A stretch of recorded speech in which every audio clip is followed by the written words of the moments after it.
मैं आपके साथ आप लोग बच्चों के साथ रियल टाइम सिनेरियो भी शेयर कर देता हूँ। मैं क्लाइंट के साथ काम कर रहा हूँ, काफ़ी पुराना क्लाइंट है मेरा।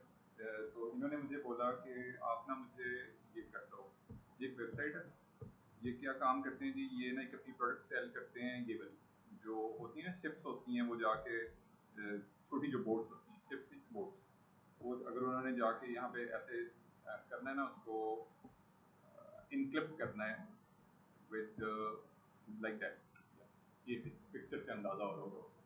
तो वो जो ये चीज़ है ना, ये जो एक आप कह लो ये चीज़ प्रोडक्ट सेल कर रहे हैं, जो भी एक चीज़ है, आई थिंक इसका नाम कुछ स्लैमर स्लैमर होता है, ठीक है, that's why we make slammer, ठीक है जी, स्लैमर होता है, इसको स्लैमर बोलते हैं। तो ये क्या करता है कि integrated dock finder that's built into the dock, so it's always in the right position. तो ये जब जाके कनेक्ट होगा ना बोर्ड इसके साथ, तो उसको उसकी जो एक तो ये जो है उसका आउटर साइड और ये जो पॉइंट है इसको भी नुकसान नहीं होगा। तो ये एक बड़ा एक देखो ये आइडिया होता है, और ये प्रोडक्ट अगर सेल कर रहे हैं ना, उसके पीछे उनका एक आइडिया, बड़ा स्ट्रॉन्ग आइडिया।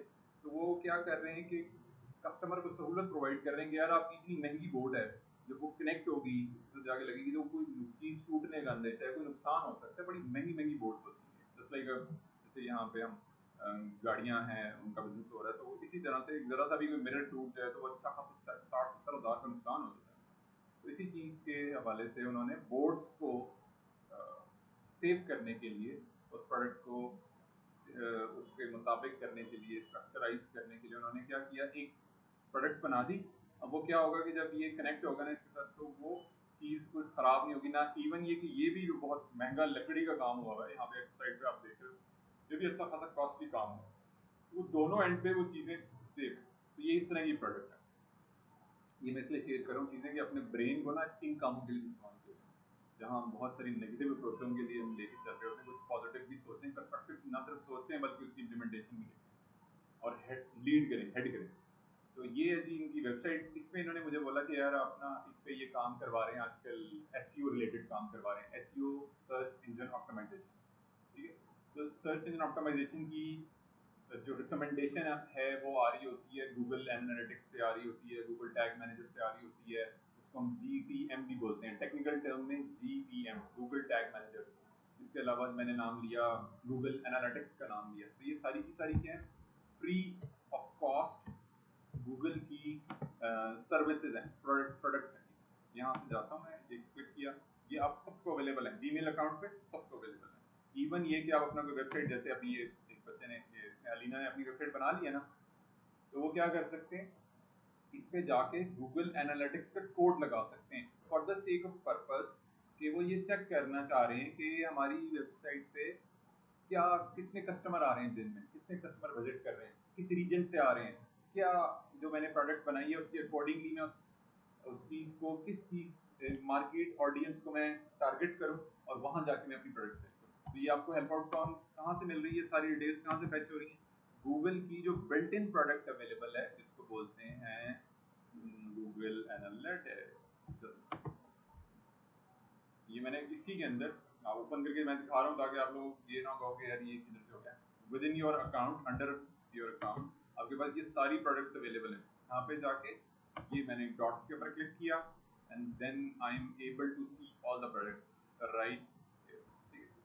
अब इस पे क्लिक करें तो उन्होंने पूरा पेज बनाया हुआ है जहाँ पे सारी गूगल की प्रोडक्ट्स इन लिस्ट की हुई हैं जो राइट नाउ अवेलेबल है, और ये फ्री ऑफ कॉस्ट सर्विस है, इसके कोई पैसे नहीं है, गूगल एनालिटिक्स के कोई पैसे नहीं है, अमाउंट नहीं है। अभी रिसेंटली एक क्लाइंट ने मुझे इनकॉर्पोरेट करने के लिए कहा था, ये काम कौन कर रहे होते हैं, ये काम कर रहे होते हैं हमारी जो सॉफ्टवेयर इंडस्ट्री के अंदर जो काम हो रहा है वो एसईओ वाले कर रहे होते हैं, या बैक लिंकिंग वाला काम, बैक लिंकिंग वाला जो रिसोर्स होता है वो ये काम कर रहा होता है। इस कोड को जनरेट करके देना उसकी जिम्मेदारी है एसईओ वाले की, और बैकलिंकिंग वाले की, और आपको वो हैंडओवर कर देता है एज अ डेवलपर, क्योंकि हमने वेबसाइट के कोड में इनकॉर्पोरेट करना होता है, तो वो हम कोड स्निपेट ऐड करते हैं विद इन अवर वेबसाइट। जैसे मैंने एक वेबसाइट आप लोगों को लास्ट टाइम भी दिखाई थी, हाइपरवे,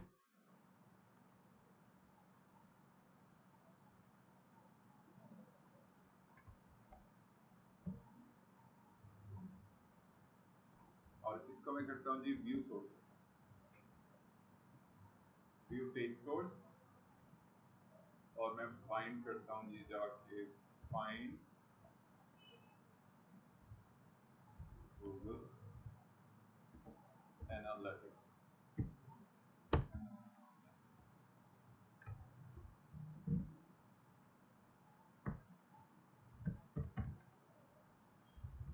तो मेरे पास एक कोड जनरेट हुआ है ना, वो मुझे यहाँ पे हाईलाइट,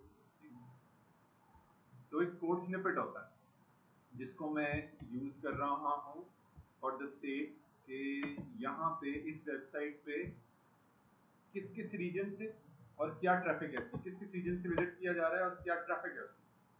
लेट्स सपोज एक दिन में इस वेबसाइट पे 100 बंदे विजिट कर रहे हैं, 1000 बंदे विजिट कर रहे हैं, एक बंदा विजिट कर रहा है, 50,000 बंदे विजिट कर रहे हैं। तो ये जो टूल है मेरा गूगल एनालिटिक्स का जो टूल है, ये मुझे हेल्प आउट करेगा उस चीज़ को चेक करने में, उस चीज़ को वेरीफाई करने में, उस सारे सिनेरियो को मुझे चेक इन बैलेंस में रखने के लिए। प्लस मैं अपनी जो भी मेरी वेबसाइट है, जिस भी मैं प्रोडक्ट पे मैं काम कर रहा हूँ, उसको मैं कैसे और ज़्यादा बेहतर कर सकता हूँ एसईओ पर्सपेक्टिव से, सर्च इंजन ऑप्टिमाइजेशन पर्सपेक्टिव से। क्योंकि जो हमारा काम है कोड लेवल पे, जो भी हम काम कर रहे होते हैं, हमारे साथ कंटेंट राइटर कनेक्टेड होता है, हमारे साथ सोशल मीडिया वाला बंदा कनेक्टेड होता है, हमारे पास एसईओ वाला बंदा कनेक्टेड होता है।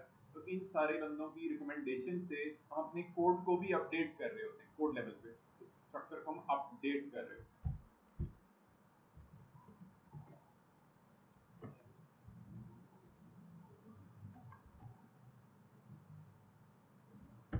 लास्ट टाइम जो हम काम कर रहे थे वो ओपन कर लेते हैं,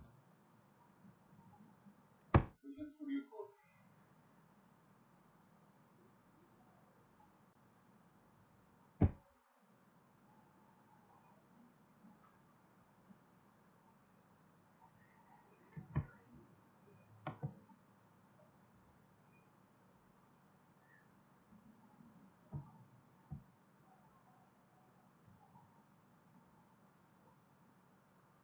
प्रोजेक्ट था जी हमारा ये बना,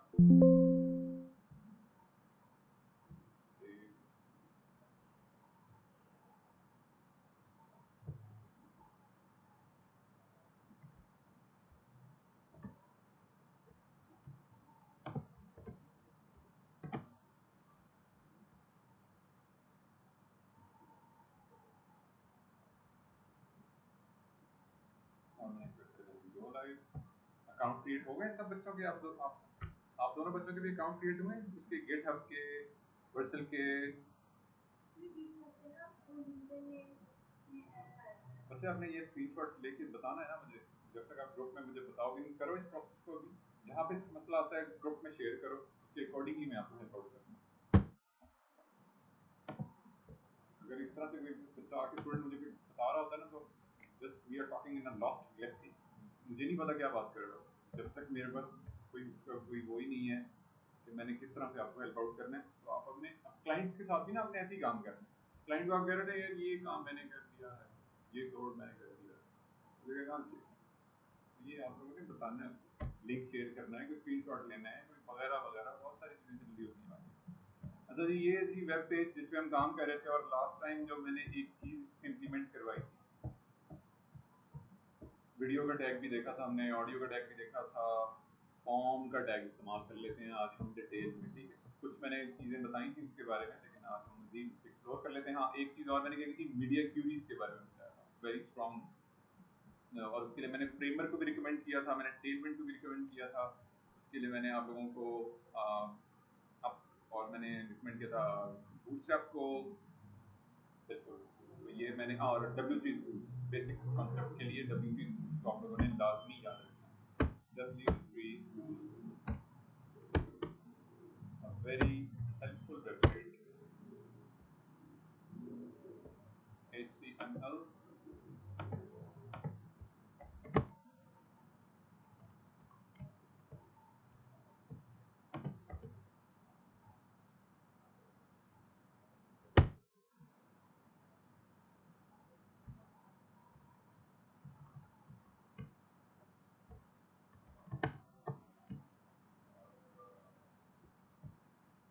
इसमें जाके जो मैंने मीडिया क्यूरीज का बताया था आप लोगों को, क्या हो गया, नेट की सोशल लेवल।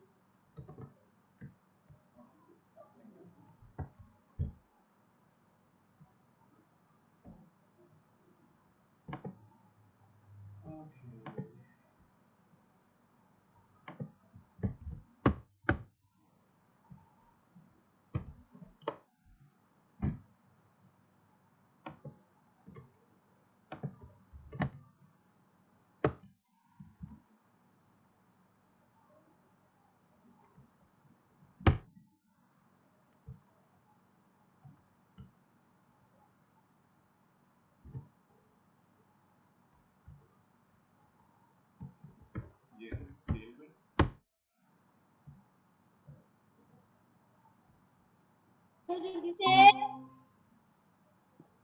स्टेटमेंट बेसिस में जाके मैंने लिखना है रिस्पॉन्सिव डिजाइन।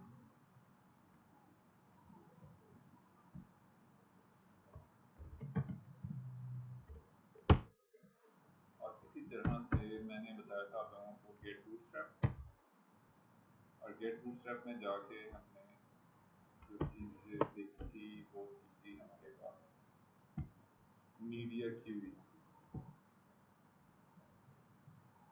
ठीक हो गया जी। These are the general break points जो हम कर रहे होते हैं, ये बहुत आप लोगों को हेल्प आउट करेंगे। हमारा जो भी हम लेआउट बना रहे होते हैं उसमें ये चीज़ें, ये जो बिट्स होती हैं ना, ये बहुत मैटर कर रही होती है। इसी तरह से टेलमेंट वालों ने भी आप लोगों को एक्सटेंडेड बिट्स दी हैं, आप लोगों ने लाजमी उसको देखना है, ये बहुत काम की चीज़ है।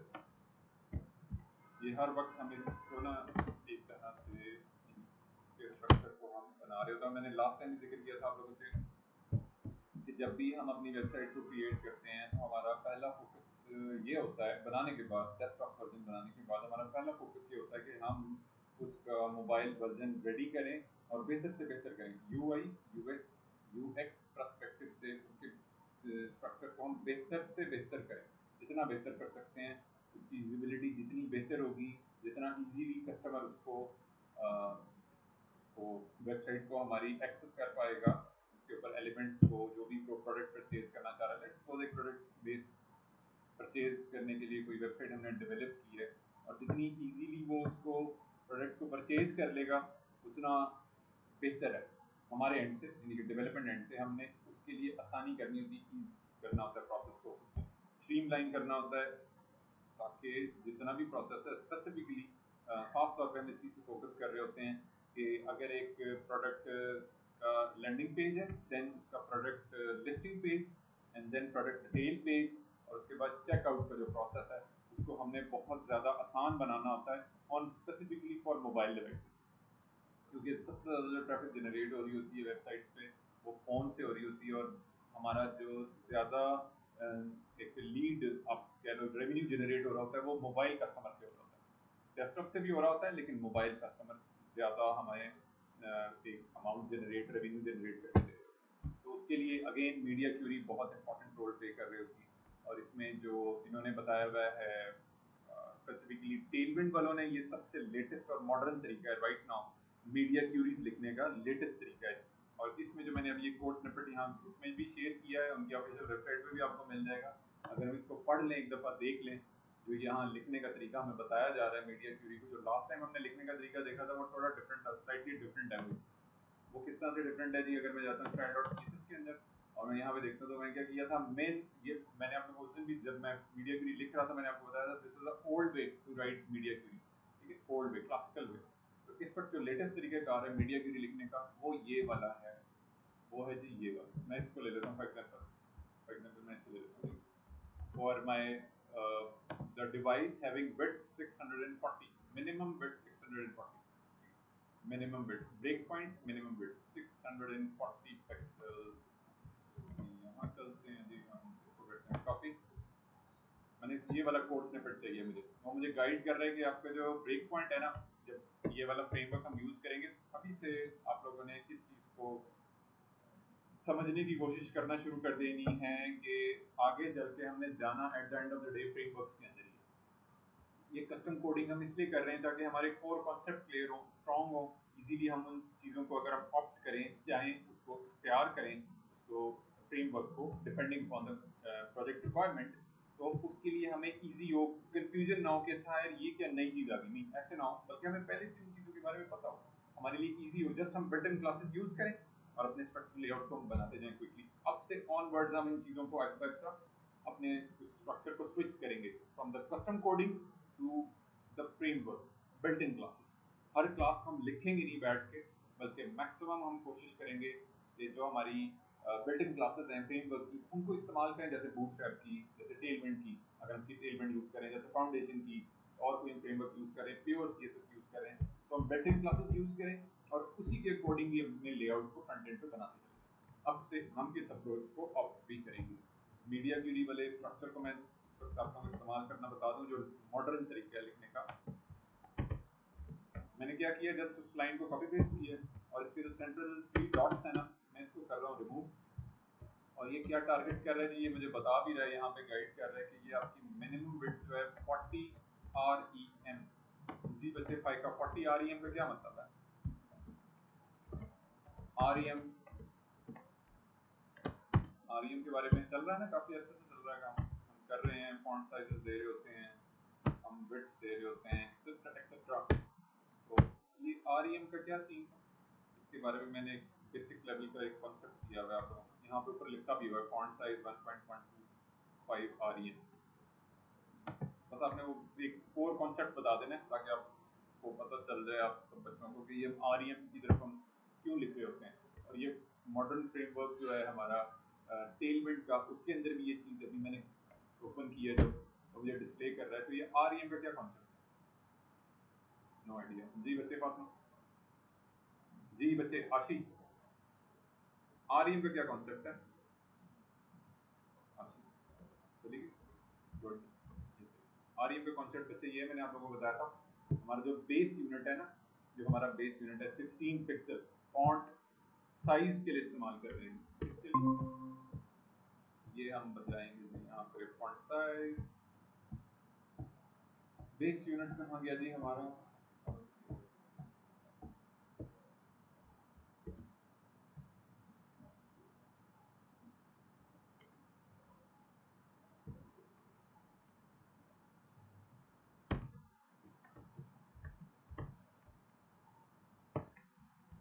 ये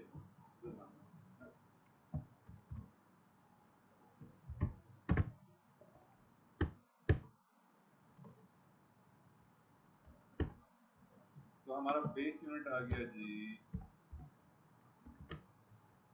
बॉडी का टैग, और मैंने यहाँ पे डिफाइन कर दिया फॉन्ट साइज 60 पिक्सल। एक है जी REM और एक है पिक्सल। तो अब जितना भी स्ट्रक्चर मैं लिख रहा हूँ REM में, जैसे मैंने फॉन्ट साइज लिखा 1.125 REM, तो वो क्या होगा, मल्टीप्लाई हो जाएगा किसके साथ, बेस में 60 मल्टीप्लाइड बाय 1.125। REM नहीं लिखेंगे हम कैलकुलेटर में, सिर्फ डिजिट्स लिखते हैं, हम यूनिट लिखते होते हैं। तो मेरे पास जो नेट रिजल्ट आया वो आया 18 पिक्सल। और इसका क्या बेनिफिट क्या हो रहा है मुझे, इस सारे स्ट्रक्चर को इस तरह से लिखने का मुझे बेनिफिट क्या हो रहा है? मुझे ये बेनिफिट हो रहा है कि अगर मुझे क्लाइंट कहता है कि यार आपकी वेबसाइट है 100 पेजेस की, 50 पेजेस की, आपकी वेबसाइट है 20,000 पेजेस की, एक पेज की, दो पेज की, वेरिएशन है उसके अंदर, तो आपका क्या हो जाएगा जी, टुडे आई कांट ओके,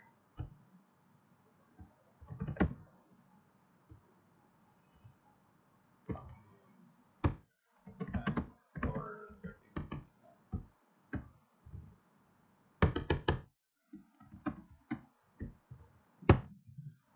इसका क्या बेनिफिट होगा आपको कि अगर आपके 100 पेजेस भी है ना, और आपने बेस यूनिट, क्लाइंट आपको कह रहा है यार आप फॉन्ट साइजेस को अपडेट कर दो all over the website pages, आप अपने फॉन्ट साइज को अपग्रेड कर दो अप टू 2 पिक्सल, जैसे 16 पिक्सल से 18 पिक्सल पे आप देखो, तो वो मल्टीपल हो जाएंगे ऑटोमेटिकली, क्योंकि आपने जितना भी स्ट्रक्चर लिखा है CSS के अंदर वो REM के यूनिट में लिखा है। REM का यूनिट ऑटोमेटिकली इस चीज को क्रॉस चेक कर रहा होता है कि जो हमारा बेस यूनिट है, which is standard browser base unit is equal to 16 pixel, जैसे मैंने अभी आपके सामने लिखा भी है यहाँ पे आप लोगों को समझाने के लिए।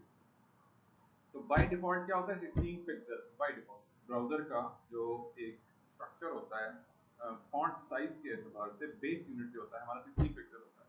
जब हम REMs में आते हैं और जब हम REMs के अंदर CSS लिख रहे होते हैं, और लिखनी भी हमने REMs में अंदर ही है CSS, तो वो सारे का सारा मल्टीपल हो रहा होता है हमारे बेस यूनिट से, 16 पिक्सल वाला जो बेस यूनिट है ना उसके साथ वो मल्टीप्लाई हो रहा है।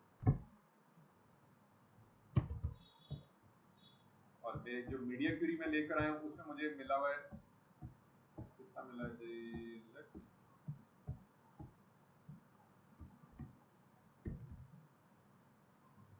मीडिया ये है जी 40 REM का मतलब है 16 multiply by 16 multiply by 40 is equal to 640 pixel की जो विड्थ वाली डिवाइसेस है ना, और वो कितनी है जी, मिनिमम विड्थ। ये क्या कह रहा है जी, इज इक्वल टू, यहाँ वो कह रहा है greater than and is equal to 40 REM। इसका ये मतलब है कि आपकी जो डिवाइसेस हैं ग्रेटर देन है या इज इक्वल है या उसके बराबर है। आपका ऐसा फोन है, उसकी विड्थ कितनी है जी, उसकी विड्थ है, लैंडस्केप की बात हो रही है, ठीक है, लैंडस्केप।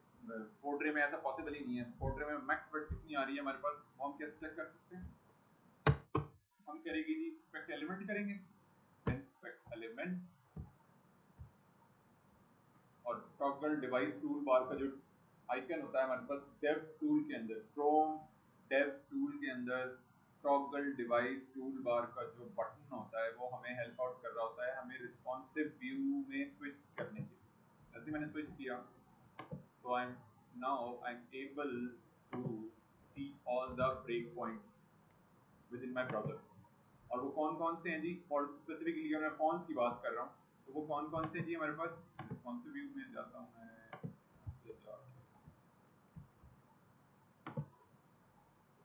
100%। अच्छा जी, वो क्या है जी, जैसे फोन का स्मॉल व्यू है तो वो 320 पिक्सल है। इसी तरह से मोबाइल का जो फोन का जो मोबाइल फोन का जो मीडियम व्यू है, एम, मोबाइल एम का मतलब है मोबाइल का जो मीडियम व्यू है। डिफरेंट डिवाइसेस हैं मार्केट में इस वक्त, उसी के मुताबिक क्रोम ब्राउजर के अंदर जो डेव टूल में रिस्पॉन्सिव व्यू है वो हमें एक जेनेरिक अक्स मिरर करके बता देता है कि अच्छा हाँ यार, ये आपके जो फोन है मार्केट में रेंज अवेलेबल है, कौन कौन सी रेंज अवेलेबल है, 320 पिक्सल वाले मोबाइल नहीं है, 375 पिक्सल वाले मोबाइल नहीं है, विड्थ वाइज बात हो रही है और पोर्ट्रेट व्यू की बात हो रही है, ठीक है, विड्थ वाइज पोर्ट्रेट व्यू। यानी कि अगर आपकी वेबसाइट मोबाइल के ऊपर कोई ओपन कर लेता है, 375 पिक्सल विड्थ है उसकी, 320 पिक्सल विड्थ है, तो आपकी वेबसाइट कैसी नजर आएगी, तो उसका आउटपुट यहाँ पे आपको मिरर करके वो बता रहा है। इसी तरीके से 425, इसी तरह से 768, ये स्विच हो गया, टैब पे चले गया, आईपैड मिनी टैब, टैब्स आजकल मार्केट में बहुत डिफरेंट कंपनीज के अवेलेबल हैं। जनरली जो बात हो रही होती है वो आईपैड की बात होती है, ठीक, यहाँ पे ये अवेलेबल भी है आईपैड पे, आईपैड आई जो एप्पल की डिवाइस है आईपैड मिनी, उसको आईपैड मिनी भी बोलते हैं, एक आईपैड एयर होता है, एक आईपैड प्रो होता है। जब आप मीडिया क्यूरीज लिख रहे होते हैं ना, तो ये चीजें आपके लिए बहुत इंपॉर्टेंट है, ये आपके डेवलपमेंट प्रोसेस को क्विकली आपकी वेबसाइट को उन डिवाइसेस के ऊपर सेट करने में, आपके स्ट्रक्चर को अपडेट करने में कोड के हिसाब से आपको हेल्प आउट कर रही होती है चीजें, क्विकली क्विकली आप इन चीजों को रिफॉर्म कर सकते हो, रीफैक्टर कर सकते हो। राइट नाउ मेरे पास लिस्ट अवेलेबल है जो बाय डिफॉल्ट क्रोम ब्राउजर ने मुझे दी हुई है, उसमें से जाके अगर मैं चेक करना चाह रहा हूँ आईफोन 14 प्रो मैक्स पे मेरी वेबसाइट वो कैसी नजर आएगी, मतलब वो एग्जैक्ट वेब डिवाइस तो नहीं है, लेकिन वो आपको एक जर्नल व्यू बता रहा है कि अच्छा यार ये आपकी वेबसाइट है, और जब आप कोड लिख रहे हो उसके बेसिस पे आपका आउटपुट ये बन रहा है। तो इसीलिए इसी तरीके से इसी चीज को मद्देनजर रखते हुए 640 पिक्सल का मतलब है कि आपकी जो विड्थ है आपके लैंडस्केप व्यू में, सपोज मैं कह देता हूँ जी इसको landscape and switch to this one, तो 375, ठीक है, तो ये आपका एक आ गया लैंडस्केप व्यू। फोन जैसे आपने गेम खेल ली है, अगेन गेमिंग के लिए या कोई वीडियो हमने देखनी होती है तो उसको हम लैंडस्केप व्यू में ले लेते हैं, तो सिंपल वही चीज है, उसको हम रोटेट कर रहा हूँ, ये पोर्ट्रेट से लैंडस्केप है। तो 640 पिक्सल क्या करेगा वो, ग्रेटर देन या equal to, is equal to, greater than या इज इक्वल टू 40 REM वो हैंडल कर रहा होगा। और जो भी इसके अगेंस्ट में लिखूंगा, जैसे मैंने लास्ट टाइम कोड लिखा था कि मैंने मेन नेविगेशन को हाइड करवा दिया था, यहाँ नीचे लिखा भी होगा मैक्स विड्थ 767 पिक्सल, मैंने मेन नेविगेशन को हाइड करवाया, और रीजन क्या था, क्योंकि वो मैंने क्लिक के ऊपर डिस्प्ले करवाना था, तो क्लिक के ऊपर, that's why I hide this main navigation. तो हम अपनी वेबसाइट के अंदर बहुत सारे एलिमेंट्स को हाइड कर रहे होते हैं, शो करवा रहे होते हैं, उसका फॉन्ट साइज चेंज कर रहे होते हैं, उसका प्लेसमेंट चेंज कर रहे होते हैं। प्लेसमेंट किसी की, हमारे केस में मेरे डिजाइन में, जिस डिजाइन में मैं काम कर रहा हूँ, मैंने किस चीज की प्लेसमेंट चेंज करवाई, मैंने लोगो की प्लेसमेंट चेंज करवाई। लोगो डेस्कटॉप में पोजीशन एब्सोल्यूट करके रखा हुआ है मैंने यहाँ पे सेंटर लाइन दिखाने के लिए, और थोड़ा सा लेफ्ट साइड पे उसको चेंज करने के लिए, पोजीशन चेंज करने के लिए मैंने क्या किया, ट्रांसफॉर्म किया, मैंने ट्रांसफॉर्म कर दिया, जो मैंने सीएसएस की प्रॉपर्टी इस्तेमाल की, transform, translate x and translate, ठीक है, ट्रांसफॉर्म, ट्रांसलेट एक्स, एक ट्रांसलेट वाई होता है वाई एक्सिस, और एक होता है इसकी बात कर रहा हूँ मैं, ठीक है, और आपका जो व्यू चेंज हुआ, फोन पे मैं लेकर आया तो फोन पे जैसे नॉर्मल बिहेवियर होता है, क्या नॉर्मल बिहेवियर होता है कि लेफ्ट साइड पे आपका लोगो आ रहा होता है और राइट साइड पे आपके पास मेन्यू क्लिक करने के लिए एक बटन होता है जिसके ऊपर क्लिक करके आप रेस्ट ऑफ द डिटेल्स देख रहे होते हो। और ये स्ट्रक्चर कहाँ से बन रहा है, कहाँ से इनिशिएट हो रहा है? एक होती है बेसिक लेवल की अंडरस्टैंडिंग। किसी भी फ्रेमवर्क को आप इस्तेमाल करोगे उसमें बेसिक लेवल की अंडरस्टैंडिंग यही होती है कि अगर नेविगेशन आपको डेस्कटॉप पे किस तरह से नजर आ रही है तो वो ऑटोमेटिकली फोन के ऊपर जाके किस तरह से होगी, स्विच करेगा वो structure। और स्विच करने के बाद क्लिक के ऊपर फंक्शनैलिटी मिलेगी उसको, you I you x, user interface और यूजर एक्सपीरियंस। उसके मुताबिक ये डिसीजन होगा, डेवलपर ने ये लेना है डिसीजन। जैसा यार ये वाला एलिमेंट जो मैंने डेस्कटॉप पे पूरा ओपनली कंप्लीट दिखाया, यहाँ पे मैंने तमाम एलिमेंट्स को डिस्प्ले करवा दिया है, लेकिन जैसे ही मैंने स्विच किया इसको फोन के ऊपर तो एज अ डेवलपर मेरा जो एक फ्रेमवर्क से भी मुझे हेल्प मिल रही है, मुझे चैट जीपीटी से भी, एआई टूल से भी हेल्प मिल रही है, मुझे मेरे डिजाइन से भी हेल्प मिल रही है। बहुत मतलब ऐसे होता है कि आप ऐसे डिजाइनर के साथ काम कर रहे होते हो कि वो आपको इस वाले मोबाइल का डिजाइन अलग से प्रोवाइड करता है कि आपके डिजाइन को मोबाइल के ऊपर कैसे बनाना है, कैसे डेवलप करना है, वहां से भी हेल्प मिल सकती है आपको। ठीक है, उसी डिजाइन के जैसे मेरे पास ये सारा डिजाइन है फोटोपिया के अंदर और मैं इसका डेस्कटॉप व्यू देख रहा हूँ, उसके अंदर मुझे यहाँ पे ये एलिमेंट बनाना है, यहाँ मैंने लोगो रखना है, यहाँ पे अगर मैं स्क्रॉल डाउन करूँ तो मुझे टाइटल आ रहा है और ये रेस्ट ऑफ द डिटेल्स आ रही है, एक सेक्शन कंप्लीट हो गया, उसके बाद एक और सेक्शन है। तो इसी तरह से जब आपके पास कोई आप किसी डिजाइनर की रिसोर्स के साथ आप काम कर रहे हो तो वो ऐसी पॉसिबिलिटी मौजूद है कि वो आपको फोन के लिए अलग से एक डिजाइन प्रोवाइड करे। अलग से मतलब उसके स्ट्रक्चर को अपडेट करेगा, जैसे इसका फॉन्ट साइज रिड्यूस कर देगा, इसकी पिक्चर की अलाइनमेंट चेंज कर देगा, उसका टेक्स्ट कहाँ पे डिस्प्ले होना है। मिसाल के तौर पर मैं एग्जांपल देता हूँ आपको कि उसका जो इमेज है वो सबसे टॉप में होगा, देन ये टाइटल आ रहा होगा और फिर ये लास्ट में डिस्क्रिप्शन और फिर बटन।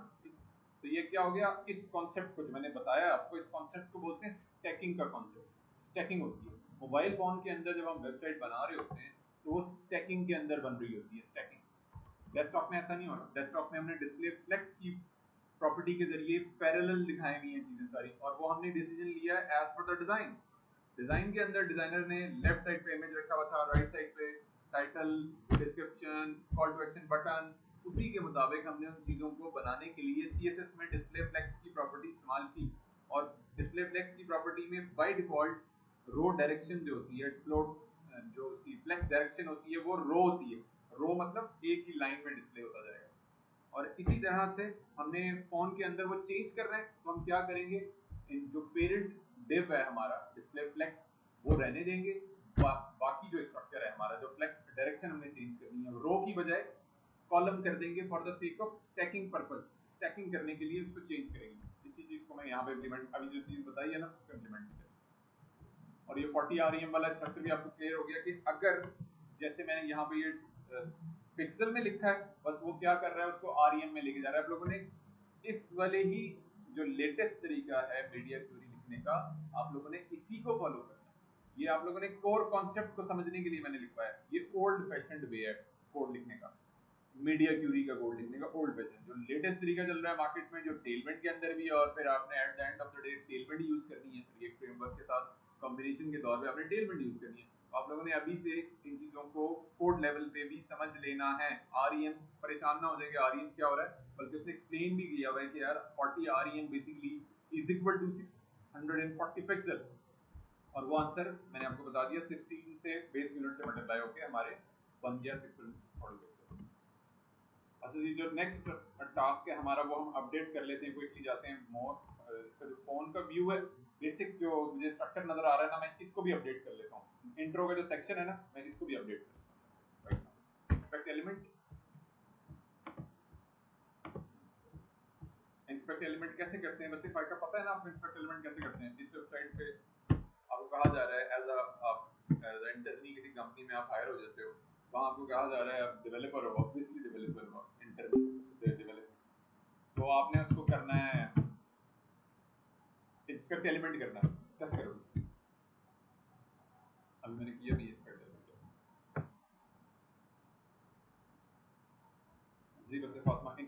एडिट करना है, राइट क्लिक,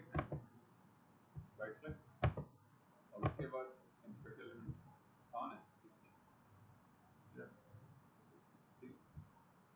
या हमारे पास क्या होता है, ये मैं क्या कर रहा हूँ, इंस्पेक्ट एलिमेंट बेसिकली मैं क्यों कर रहा हूँ, क्योंकि मेरे पास क्रोम ब्राउजर में dev tool Chrome dev tool जो मेरे डेवलपमेंट के काम को स्मूथली रन करने में मुझे हेल्प आउट कर रहे हैं। किस तरह से हेल्प आउट कर रहे हैं, इसी का मैं डेस्कटॉप व्यू भी देख रहा हूँ, और राइट नाउ मुझे इसका मोबाइल व्यू भी सेट करना है, तो मुझे मोबाइल व्यू भी प्रोवाइडेड है, दोनों अवेलेबल है। और इस चीज़ को मैं एक थ्री डॉट्स पे क्लिक करके और मोर टूल्स, और यहाँ पे जाके ये डेवलपर टूल, इसको डेवलपर टूल भी बोलते हैं, इंस्पेक्ट एलिमेंट या डेवलपर टूल, सेम टर्मिनोलॉजी है, सेम थिंग है, नेट आउटपुट सेम ही निकलेगा दोनों।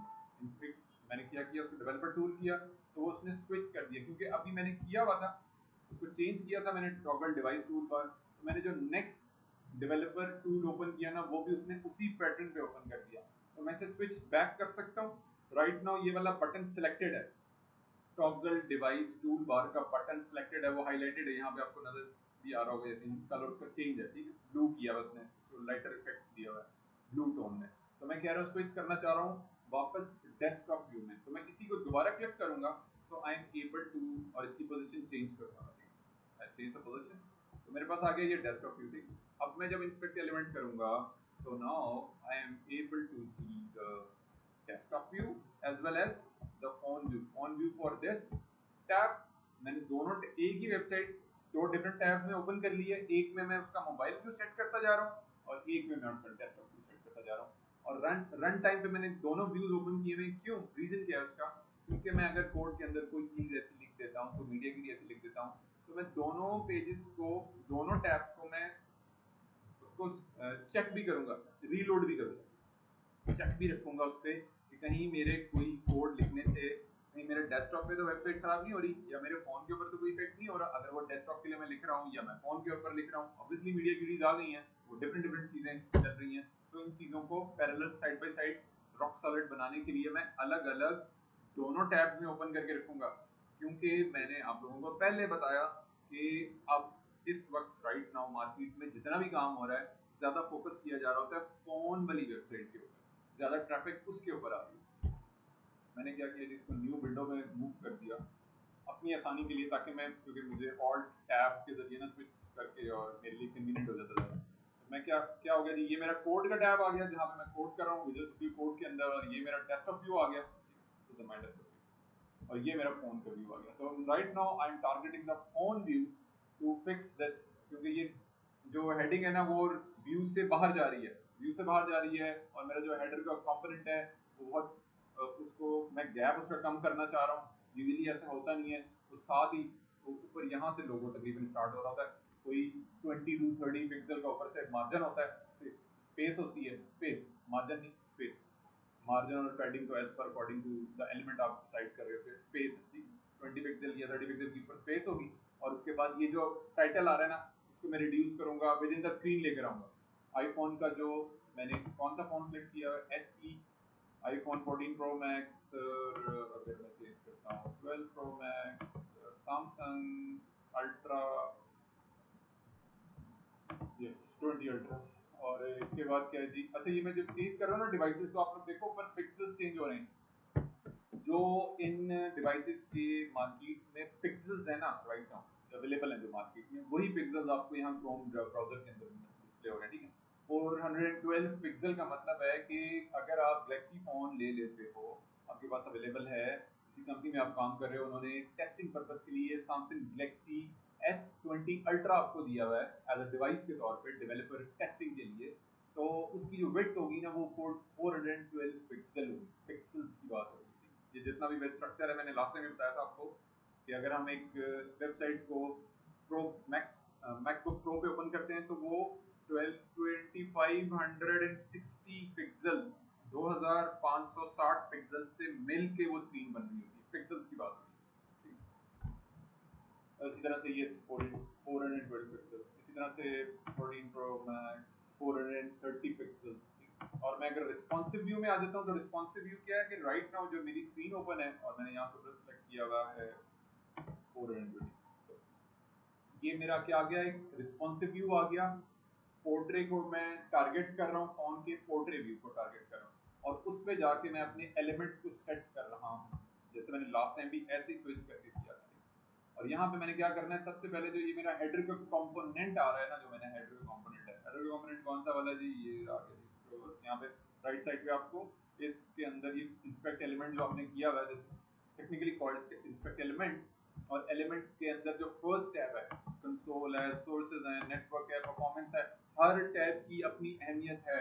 लेकिन राइट नाउ मैं एलिमेंट्स के ऊपर फोकस कर रहा हूँ, क्योंकि मुझे एलिमेंट्स के अंदर जाके मुझे चीजों को अपडेट करना है। इसलिए मैंने क्या किया हुआ है, एलिमेंट्स के अंदर जाके मैं हेडर को टारगेट कर रहा हूँ, और मेरी रिक्वायरमेंट क्या है, हेडर को मैंने मूव ऑन करना है टॉप में। राइट नाउ बाय डिफॉल्ट जो पोजीशन एब्सोल्यूट होने के बाद, पोजीशन एब्सोल्यूट होने के बाद आपकी जो उसमें पिक्सल आ रहे हैं, जो पिक्सल बन रहे हैं, वो किसके इक्विवेलेंट बन रहे हैं, 3 REM multiplied by 16 pixel is equal to 48 pixel. ठीक है, तो ये आपके टॉप से उसको मैंने रिड्यूस करना है, स्पेसिंग को कम करना है, तो मैंने इसी वाली प्रॉपर्टी को जाके चेंज करना है। I need to change this for this element, for this class specifically. और ये हेडर का एलिमेंट है मेरा, हेडर का टैग है, हेडर का कंपोनेंट है, हेडर का मॉड्यूल है। ये डिफरेंट डिफरेंट टेक्नोलॉजीज में चीज एक ही है, eight the end of the day header का टैग है, और उसको मैंने जाके इसकी पोजीशन चेंज कर दी।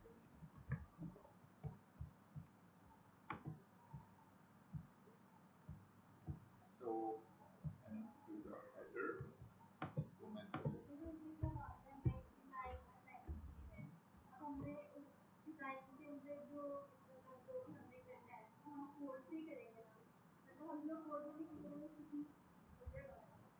ऑब्वियसली वैसे ऑब्वियसली ये डिजाइन ही है, और ये मैं कोड से बना रहा हूँ, ये आपके सामने यही हो रहा है। जी जी वैसे जी जी ऑब्वियसली सी बात है, ऑब्वियसली इट्स वेरी ऑब्वियस। जितना भी डिजाइन है, आपको असाइन है ना डिजाइन, आपको भी असाइन है बच्चे, इस पे काम करना है। जज़ाकल्लाह, थैंक यू थैंक यू। अच्छा जी, ये मैंने इसको मूव ऑन करना है फॉर हेडर। आपने तो नहीं जाना था सर, ठीक है, जैसे आप दोनों बच्चों ने इकट्ठे आना होता है, इकट्ठे जाना। आप लोग आपका बच्चे कोई क्वेश्चन होगा ना, तो आपने पूछ लेना है, आपने हेजिटेट नहीं करना, आपने पूछना है। मे बी शायद आपके क्वेश्चन से और किसी बच्चे का कोई जो इशू आ रहा हो, वो भी कॉन्सेप्ट क्लियर हो, तो आप लोगों ने पूछना है। जब तक आप लोग पूछोगे नहीं, मुझे नहीं पता चलेगा। मेरी अपनी रूटीन चल रही होती है, मैंने अगेन आप लोगों से कहा है, मेरी अपनी स्केड्यूल चल रहा होता है, बिजी स्केड्यूल होता है मेरे पास, शायद वो टाइम, बल्कि मैं इवन बाद दफ़ा मुझे शर्मिंदगी भी हो रही होती है कि यार आप लोगों ने क्वेश्चन किया था और मैं आंसर नहीं कर पा रहा। तो फिर बहरहाल आपने क्वेश्चन कर लेना, screenshot question, screenshot stuck, sir यहाँ पे ये चीज़ स्टक हो रही है, काइंडली इसमें मुझे हेल्प आउट कर। उसके अकॉर्डिंगली मैं एज पर माई अवेलेबिलिटी में पूरी कोशिश करूँगा कि आपको आंसर बैक करके उसको चीज़ को हम आगे जो कॉन्सेप्ट हैं आपके वो क्लियर होते हैं। यहाँ मैंने मीडिया क्यूरी ऐड करनी है जी, और इसको मैंने ऐड कर देना है for the device greater than and is equal to, less than and is equal to, या मैं डायरेक्ट टारगेट अगर कर सकता हूँ तो, क्योंकि मैं राइट नाउ जिस पिक्सल पे मैं अवेलेबल हूँ वो है 425 पिक्सल, मैं डायरेक्टली वो पिक्सल नहीं लिख सकता हूँ, और मैं कन्वर्ट करूँगा उसको, मल्टीप्लाई कर लूँगा, divide by 425 divided by 16, so this is the REM 26.5625, और यहाँ पे जाके मैं लिख देता हूँ कॉपी, और ये टारगेट कर रहा है जी 425।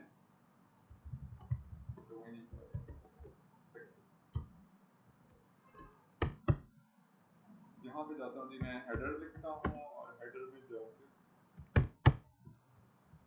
जो टॉप से वैल्यू है ना, जो प्रॉपर्टी हमने यूज की है, उसको मैं कर देता हूँ 1 REM, टेस्टिंग पर्पस के लिए मैं चेंज करके देखता हूँ। तो जैसे ही मैंने चेंज किया, तो उसने जो बाय डिफॉल्ट डेस्कटॉप के लिए व्यू आ रहा था मेरा, जो CSS आ रही थी कस्टम CSS, वो उसको चेंज कर दी, और जो मैंने मीडिया क्यूरी यूज की फॉर स्पेसिफिकली 425 पिक्सल की विड्थ वाली स्क्रीन के लिए, उसने उसको क्रॉस करके और इसको प्रेफरेंस देना शुरू कर दिया। मीडिया क्यूरी में यही होता है कि जब हम कोई मीडिया क्यूरी ऐड करते हैं, जिस भी स्क्रीन डिवाइस को हम टारगेट कर रहे होते हैं, जैसे राइट नाउ मैंने 425 पिक्सल को टारगेट किया है, तो वो क्या करता है, जो एग्जिस्टिंग प्रॉपर्टी आ रही होती है उसको वो ओवरराइड कर देता है। सीक्वेंस मेंटेन करना होता है, आपने सीक्वेंस लाजमी मेंटेन करना है। जैसे मिसाल के तौर पे डेस्कटॉप वाला जो प्रॉपर्टी है वो मैंने कोड वाइज जब लिखना है सीएसएस के अंदर, तो मैंने उसकी तरतीब के हिसाब से उसको पहले लिखा है। आप लोगों ने भी तरतीब का ख्याल रखना है। एंड देन जो मीडिया क्यूरी आप लिख रहे हो वो एट द एंड, जिनके उस सारे एलिमेंट के बाद, या बिल्कुल पेज एंड पे भी ले जा सकते हो आप इन सारी मीडिया क्यूरीज को, बिल्कुल पेज के एंड पे भी ले जा सकते हो, या फिर उसी कंपोनेंट के अंदर रहते हुए, जैसे मैंने हेडर का ऊपर मेन डेस्कटॉप वाला व्यू लिखा हुआ है, और उसके बाद जो मैंने मीडिया क्यूरी लिखी है वो फोन के लिए लिखी है, और फोन में भी मैं स्पेसिफिकली टारगेट कर रहा हूँ 425 पिक्सल वाली विड्थ को, तो उसके लिए मैंने उसी तरतीब का ख्याल रखते हुए उसके नीचे लिखी वो मीडिया क्यूरी। आप लोगों ने भी ऐसे करना है। और ये सारे का सारा जितना भी हम काम कर रहे हैं ये फॉर द हेडर का जो कंपोनेंट है हमारा, हेडर का जो टैग है, हेडर का जो एलिमेंट है, हेडर का जो हमारा मॉड्यूल है, ये उसके लिए हम सारी चीजें। और ये मैंने यहाँ पे इसलिए ये लिखी भी है ताकि ये चीज भी हमें याद रहे कि जितना भी हम काम कर रहे हैं रिलेटेड है हेडर के एलिमेंट के। हेडर के अंदर ही लोगो भी आ रहा है, हेडर के सीएसएस के अंदर ही टैगलाइन आ रहा है, हेडर के अंदर ही यहाँ पे अगर मैं कहता हूँ शॉपिंग कार्ट, हाँ ये मैंने आइकन लगाया था, इसके बाद मेन नेविगेशन का मॉड्यूल आ रहा है, ये भी हेडर के अंदर ही है। तो ये सारी सीएसएस मेंटेन करना, ऑर्गेनाइज करना, उसको एक स्ट्रक्चर में, लेआउट में रखने में मुझे हेल्प आउट भी मिली।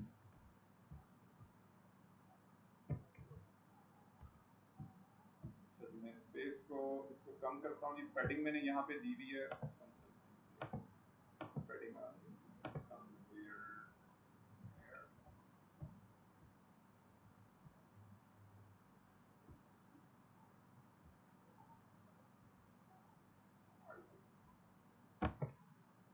ठीक है जी, हाइट भी आ रही है। हाइट को मैं रिड्यूस कर लेता हूँ, जैसे मैंने टॉप से वैल्यू चेंज किया इसी तरह से मैं इसकी हाइट भी ना रिड्यूस कर लेता हूँ। इसकी हाइट में ले लेता हूँ क्योंकि मुझे फोन पे इतनी ज़्यादा हाइट की जरूरत नहीं है।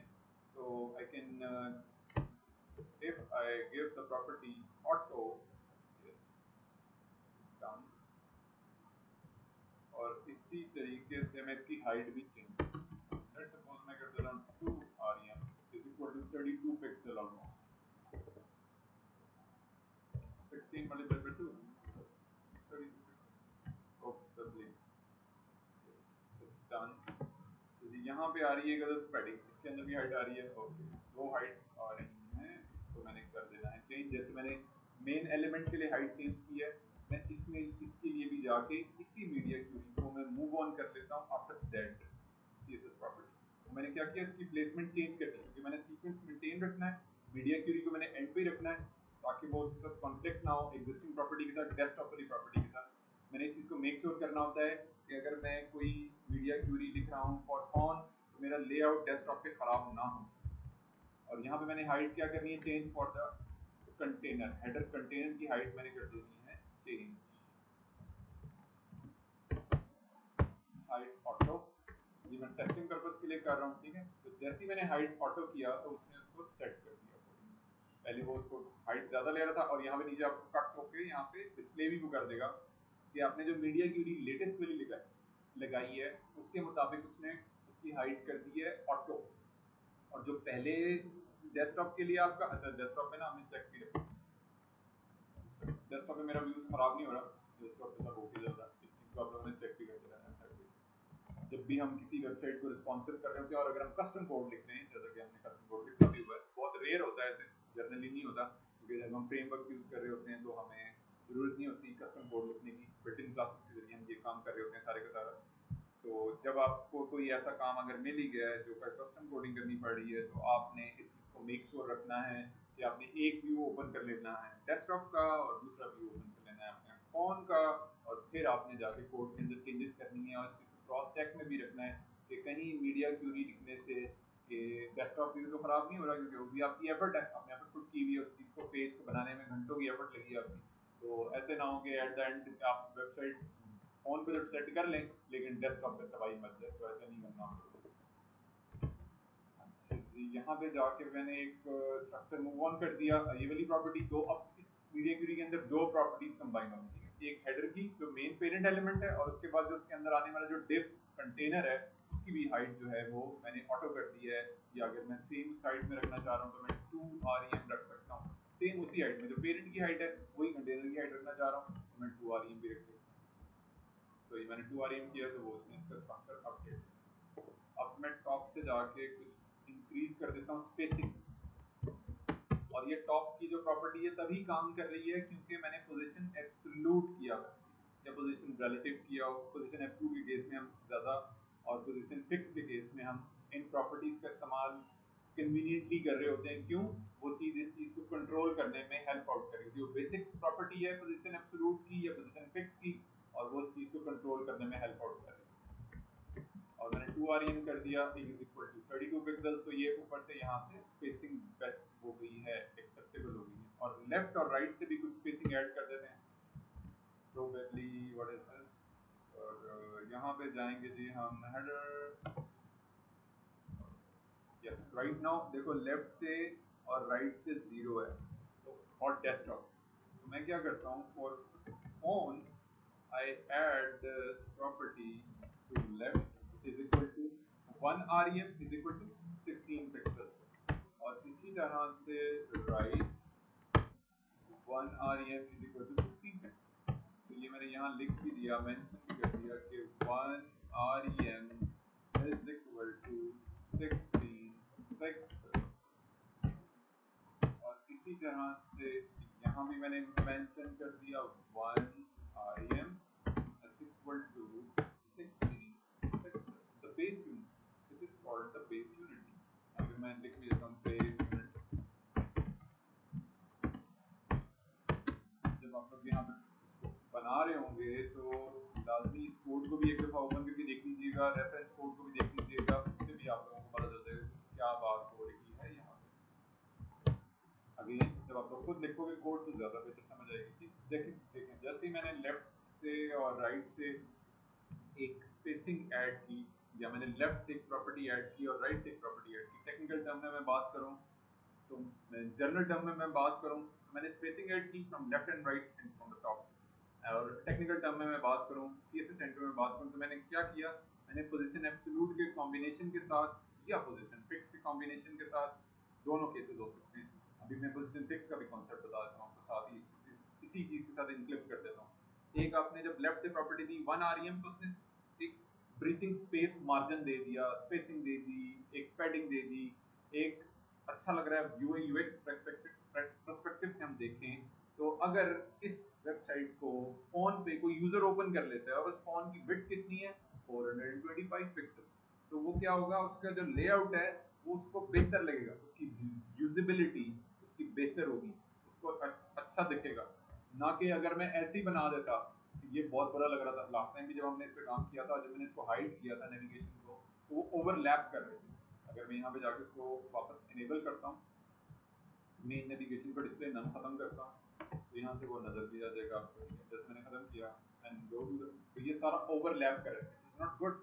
आपको आप यूजर नहीं, उसको यूजर कंट्रोल नहीं कर सकता, यूजर उसको यूज नहीं कर सकता, यूजर कहेगा यार व्हाट इज दिस, उसको फोन में चीजें ओवरलैप नजर आ रही हैं, लोगो भी नजर नहीं आ रहा और बाकी रेस्ट ऑफ द डिटेल्स जो हमने ऐड की हैं वो भी नजर नहीं आ रही। टॉगल डिवाइस के लिए जो हमने टॉगलिंग पर्पस के लिए जो हमने एक आइकन यूज किया हैमबर्गर का, वो भी नजर नहीं आ रहा। तो ये यूआई यूएक्स पर्सपेक्टिव से, user interface user experience perspective से भी चीज अच्छी नहीं है। इस चीज को भी हमने बनाना होता है, एज अ डेवलपर बिल्ड करना होता है। और जब आप फ्रीक्वेंटली वेबसाइट्स पे काम कर रहे हो तो ये चीजें अंडरस्टूड होती है कि डेस्कटॉप पे अगर ऐसा व्यू है और उसका फोन का डिजाइन नहीं है आपके पास, तो आप by default as a developer बनाएंगे ये। लेफ्ट साइड पे आप लोगो रखोगे और राइट साइड पे आपकी डिटेल्स आ रही होंगी जिसमें ऐड टू कार्ट का बटन है और मेरा यहाँ पे आइकन आ रहा है इसका टॉगल करने के लिए, हैमबर्गर का। बाकी मैंने क्या करना है जी, मैंने ये अब मेरा जो ऊपर वाला हेडर वाला जो मॉड्यूल है, कंपोनेंट है, एलिमेंट है, टैग है, वो बेहतर हो गया है। अब मैं ये जो स्ट्रक्चर बन रहा है ना नीचे, इसको मैं अपडेट कर लेता हूँ और इसमें मैंने कुछ डिटेल्स ऐड की थी, वो हम चल के देख लेते हैं क्या डिटेल्स थी जी। For desktop view section discover a new level of taste के अंदर जो कंटेनर आ रहा है, डिव आ रही है, कंटेनर मतलब डिव आ रही है, उसकी मैंने पैडिंग एक ऐड की थी 42% पैडिंग ऐड की थी 42%। वो मैंने जाके इसमें ख़त्म कर देनी है, मुझे रिक्वायर नहीं है, वो मैंने रिमूव कर देनी है। तो रिमूव करने के लिए अगेन मैं मीडिया क्वेरी का इस्तेमाल करूँगा। It's very obvious. So I go to ये आ रही है मीडिया क्वेरी, वो आपको लाइन भी बता रहा है इसमें है ना, आपको वो 294 ब्राउजर के अंदर वो आपको लाइन नंबर भी बता रहा है कि आपने style dot C S S के अंदर 294 नंबर लाइन पे ये एक प्रॉपर्टी लिखी हुई है। आप कैसे फाइंड कर सकते हो? आपके पास 50,000 लाइन लिखी हुई है सी एस एस के अंदर, तो आपके लिए फाइंड आउट करना मुश्किल है, ठीक है? 50,000 लाइनें लिखी हुई, तो आपने क्या करना है, इसको करना है copy, copy this line and find, simple. तो जैसे मैंने क्लिक किया, अब मैंने क्या करना है, मीडिया क्वेरी लिखनी है। मीडिया क्वेरी किस चीज के लिए लिखनी है? मीडिया क्वेरी में टारगेट कर रहा हूँ और रेफरेंस के लिए हम चलते हैं टेलविंड की वेबसाइट पे 40 REM, या मेरे केस में मैंने जो कन्वर्ट करके वैल्यू निकाली है 425 डिवाइडेड बाय 16 बेस यूनिट। ये मैं बार बार रिपीटेडली ये चीजें कर रहा हूँ ताकि आप लोगों को ज़हन नशीन हो जाए कि ये कैसे करना है, हमने कैसे बनाना है। अगर हम मीडिया क्वेरी लिख रहे हैं, खुद से लिख रहे हैं, कस्टम मीडिया क्वेरी लिख रहे हैं, हमने ये कैसे लिखनी है। और अगर हम स्पेसिफिकली एक डिवाइस को टारगेट करना चाह रहे हैं, right now in our case 425 pixel, so what is the basic core concept which we can use to get this done? 425, this is the value I need to use for to write the media query। और media query लिखने का जो pattern है, जो तरीका है, वो मैंने ये वाला यूज करना है, लेटेस्ट वाला तरीका यूज करना है। लास्ट टाइम मैंने ओल्ड क्लासिकल वे से आप लोगों को लिखना सिखाया था, अब मैं आप लोगों को टेलविंड के फ्रेमवर्क के मुताबिक, जो कि आप लोगों ने आगे चल के इस कोर्स में काम भी टेलविंड पे ही करना है, रिएक्ट जेएस में करना है, तो ये चीजें आप लोगों को पता होनी चाहिए। और इसके लिए हम लिखेंगे जी विड्थ, विड्थ लिखा मैंने, और विड्थ मैंने इज इक्वल एग्जैक्ट टारगेट करने के लिए इज इक्वल लगाया, तो उसने बिल्कुल एग्जैक्टली वो टारगेट करेगा जो वैल्यू मैं लगाना चाहता रही हूँ। एंड देन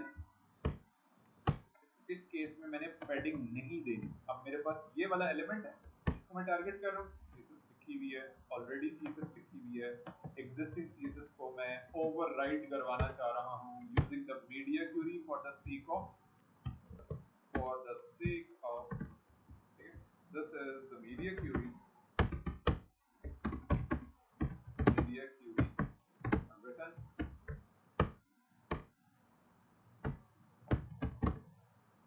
to target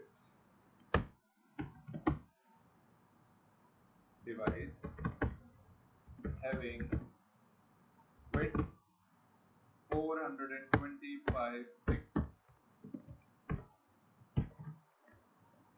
और यहाँ पे इसकी जो पैडिंग है वो क्या कर दे, वो रिमूव कर दे। राइट नाउ जो ऊपर मैंने पैडिंग दी हुई है, क्लॉकवाइज चल रही होती है पैडिंग और margin, top, right, bottom and left. Left से 42% टोटल विड्थ का 42% जो है वो विड्थ ले रहा है, इनर स्पेसिंग। और वो किस केस में ले रहा है, वो अगर हम डेस्कटॉप पे अपना वेबसाइट ओपन करके, हम ऑलरेडी ओपन है, और यहाँ पे जब उसे क्रॉस चेक करते हैं तो वो इस स्पेसिंग की बात हो रही है। और ये मैंने स्पेसिंग क्यों दी है, क्योंकि मुझे डिजाइन में ऐसे था, डिजाइन के मुताबिक मैंने इस वेबसाइट को डेवलप करना था। उस चीज को डेवलपमेंट एंड पे सीएसएस के जरिए मैंने पैडिंग के जरिए कंट्रोल किया। पर पैडिंग मैंने इतनी दे दी तो उसने यहाँ से लाके उसको अपना जो लेआउट है उसने बनाना शुरू किया, for this title, for this description and for this CTA, call to action button. Inner elements जो हैं वो उसने शुरू किए 42% की वजह से। 42% मैंने दिया तो ये स्पेसिफिक टोटल विड्थ 1320 पिक्सल की जो टोटल विड्थ है, जिसको मैं 100% कंसिडर करवा रहा हूँ जब मैं सीएसएस लिख रहा हूँ, तो उसने 42% का जो एरिया है वो कंज्यूम कर लिया टू क्रिएट दिस स्पेस।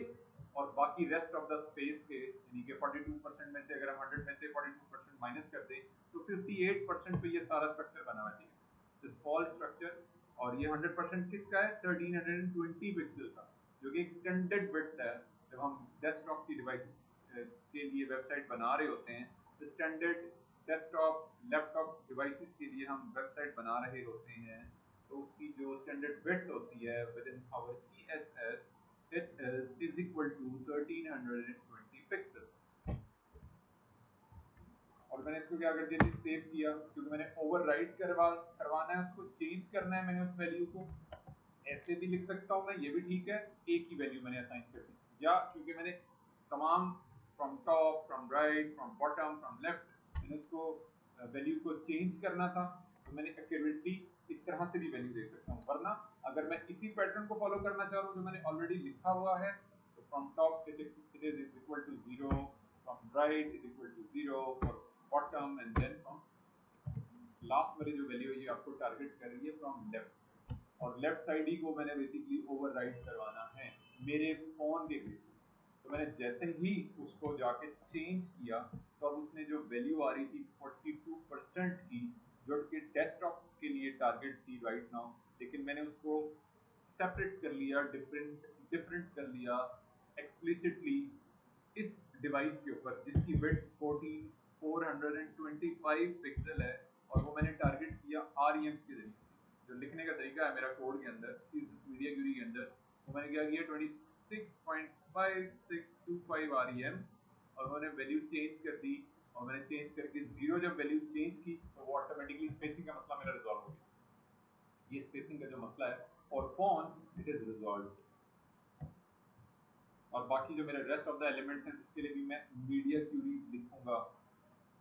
जैसा कि मिसाल के तौर पे एक और चीज मुझे यहाँ पे नजर आ रही है, वो मैंने इसकी ना पैडिंग भी कम करनी है फॉर जब parent, for the parent container section का, जो मेरा पेरेंट कंटेनर है कौन सा वाला जी, section discover new level of taste. Naming convention मैंने वही रखी है ताकि मुझे कोड लिखते हुए कंफ्यूजन ना हो, बल्कि मुझे पता हो कि यार मैं इस वाले सेक्शन को टारगेट कर रहा हूँ।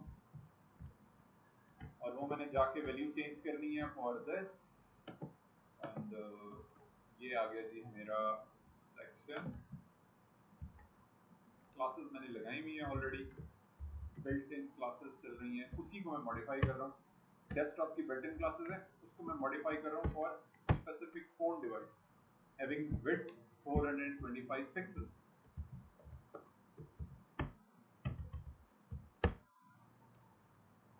यहाँ पे जाके मैंने वैल्यू चेंज करनी है फॉर द पैडिंग, जो कि राइट नाउ कितनी है, मैं इस वाली पैडिंग पर इसको मैं कर लेता हूँ कॉपी,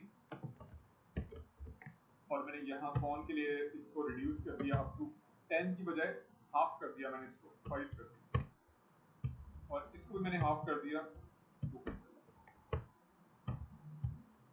और जो हाइट है ना इसको मैंने कर दिया, पहले आ रहा था VH view port height. View port height का मतलब है कि अगर इसको वेबसाइट को यूजर अपने फोन पे ओपन करेगा, तो उसका जो पहला एक लेआउट अपलोड होके उसको डिस्प्ले पे नजर आएगा ब्राउजर के अंदर, वो starting from the top to bottom, ये तमाम का तमाम सेक्शन उसको नजर आ रहा होगा।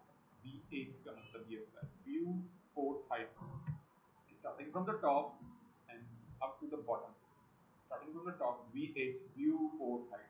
ठीक है, जो भी आपकी डिवाइस है, आईपैड है आपका, लैपटॉप है आपके पास, मैकबुक प्रो है आपके पास, आईफोन आपके पास, सैमसंग की डिवाइस है आपके पास, एंड्रॉइड का कोई फोन है, उसके पहले जितना भी स्क्रीन आपको डिस्प्ले हो रही है, ब्राउजर का जो फर्स्ट आपको स्ट्रक्चर नजर आ रहा है, उसके मुताबिक वो ड्रॉ कर देगा इस वाले सेक्शन को, जो हमने section discover new level of taste के नाम से एक सेक्शन क्रिएट किया हुआ है using the section tag of HTML।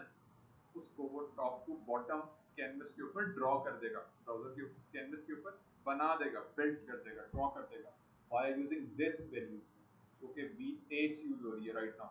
और वो कितनी है 566 पिक्सल, क्योंकि यहाँ पे 566 पिक्सल उसने ऑटो एडजस्ट किए हैं, स्क्रीन के हिसाब से ऑटो एडजस्ट किए। और इसी तरह से जो दूसरे फोन हैं उनकी वैल्यू डिफरेंट होती है। इसका 900 आईफोन प्रो मैक्स की जो हाइट है, व्यू पोर्ट हाइट है, वो कितनी है 932 पिक्सल। इसी तरह से रिस्पॉन्स सैमसंग का जो अल्ट्रा, ये है जी 915 पिक्सल। तो ये स्विच कर रही होती हैं डिवाइसेस के मुताबिक, ये वैल्यू स्विच कर रही होती हैं। पिक्सल गूगल फोन, गूगल का जो पिक्सल 7 फोन है, गूगल का एक पिक्सल फोन भी है, गूगल की जहाँ बहुत सारी ऑनलाइन सर्विसेज हैं, प्रोडक्ट्स हैं, इसी तरह से गूगल का फ़ोन भी है। तो उसकी जो हाइट है ना, उसकी जो व्यू पोर्ट हाइट है वो है 915 पिक्सल।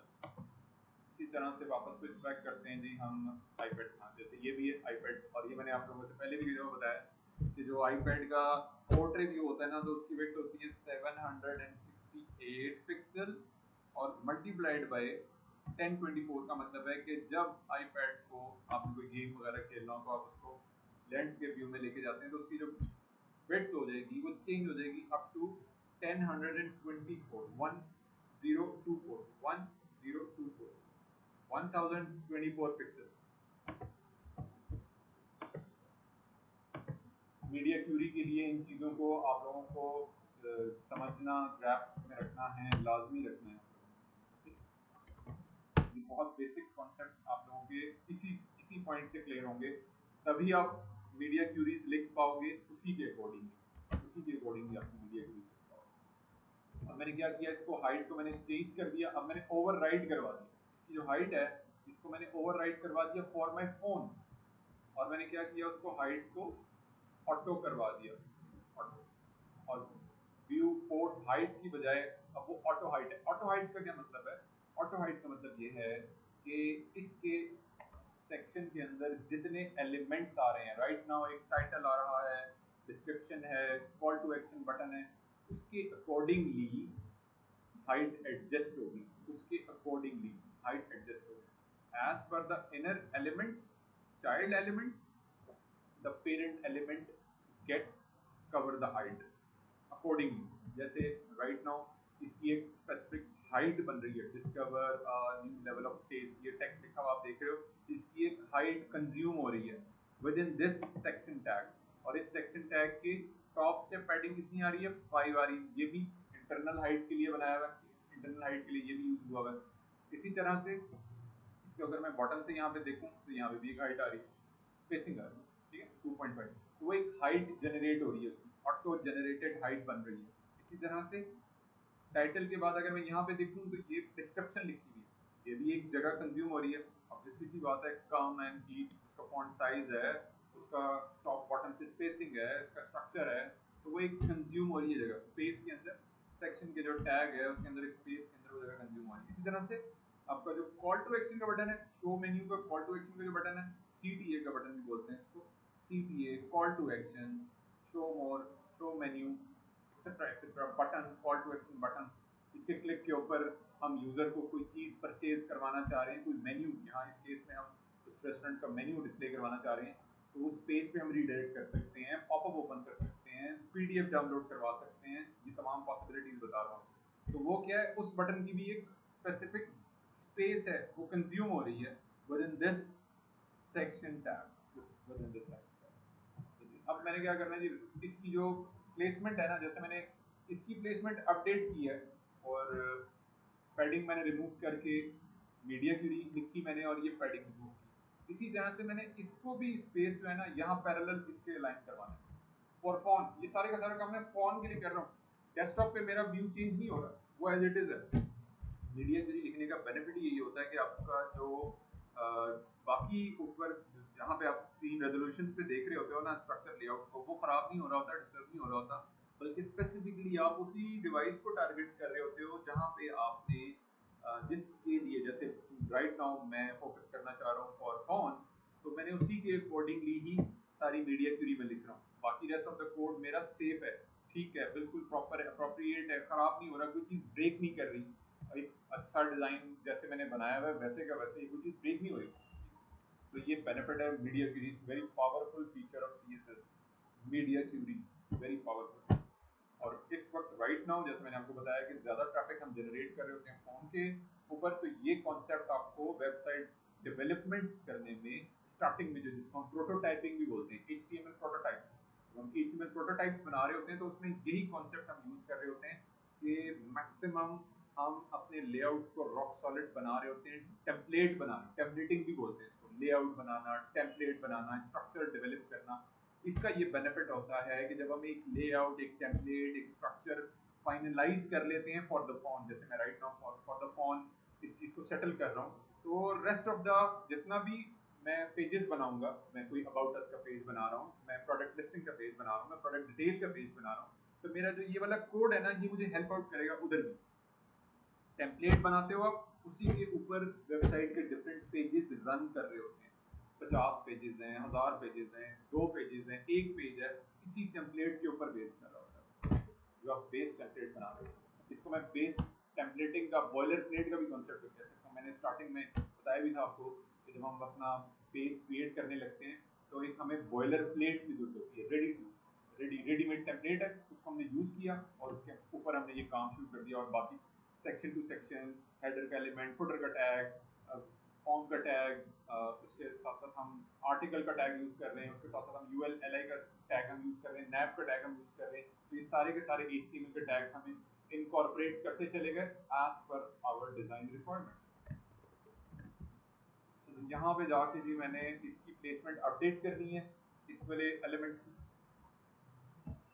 आपने जानना तो नहीं है बच्चे, अगर लेने आ गए हैं, क्योंकि राइट नाउ बस आप ही हो राइट नाउ, मैं फिर ये हो जाएगा क्लास में कंप्लीट कर दूंगा, फिर कल कलेक्टर हम कंटिन्यू करेंगे। अगर लेने आ गए तो आप चले जाओ। इसमें जाके मैंने चेंज करना है जी, मीडिया क्यूरी को मैं शिफ्ट ऑन कर देता हूँ। जैसे जैसे मैं ऐड करता जा रहा हूँ एलिमेंट, मैं इसको मूव ऑन करूंगा एंड पे। यहाँ से मैंने इसको किया कट, और पैराग्राफ के टैग में मैंने स्पेसिंग करनी है रिमूव, और वो है जी, where is this, where is this, basically inner content is inner content, or where is this inner content, this inner content 313